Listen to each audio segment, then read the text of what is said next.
मशरिक़ वुस्ता में हालात कशीदा। ईरान और इजराइल के दरमियान होने वाले फौजी हमलों के बाद आलमी जंग के खतरात उभरने लगे। दोनों ममालिक जंगी साजो सामान से लेस हैं। अगर झड़पों ने बाकायदा जंग की शक्ल इख्तियार कर ली तो नताइज किस कदर हवलनाक होंगे, जानिए इस रिपोर्ट में। जराये के मुताबिक ईरान के पास इस वक्त 6,10,000 से ज्यादा हाजिर सर्विस फौजी एहलकार हैं, जबकि इसके मुकाबले में इजराइल 1,70,000 फौजी रखता है। ईरान के मिसाइल प्रोग्राम को मशरिक़ वुस्ता में सबसे बड़ा और मतनू समझा जाता है। ईरान के पास 3,000 से ज्यादा बैलिस्टिक मिसाइल्स हैं। इजराइल के पास जदीद तरीन मिसाइल हैं। इजराइल के मशहूर मिसाइल्स में डेलाइला, जिब्रील और दीगर शामिल हैं। लेकिन इजराइल के दिफा की रीढ़ की हड्डी आयरन डोम सिस्टम है। ईरान के पास 86 फाइटर जेट्स और 13 हेलीकॉप्टर्स हैं, जबकि इजराइल के पास 241 फाइटर जेट्स और 48 हेलीकॉप्टर्स हैं। इजराइल के पास 67 जबकि ईरान के पास 101 जंगी बहरी जहाज हैं।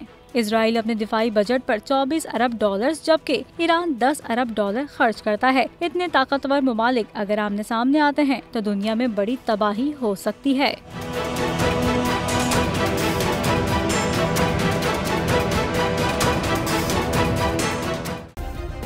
सब्सक्राइब करें और बेल दबाएं ताकि कोई खबर रह न जाए।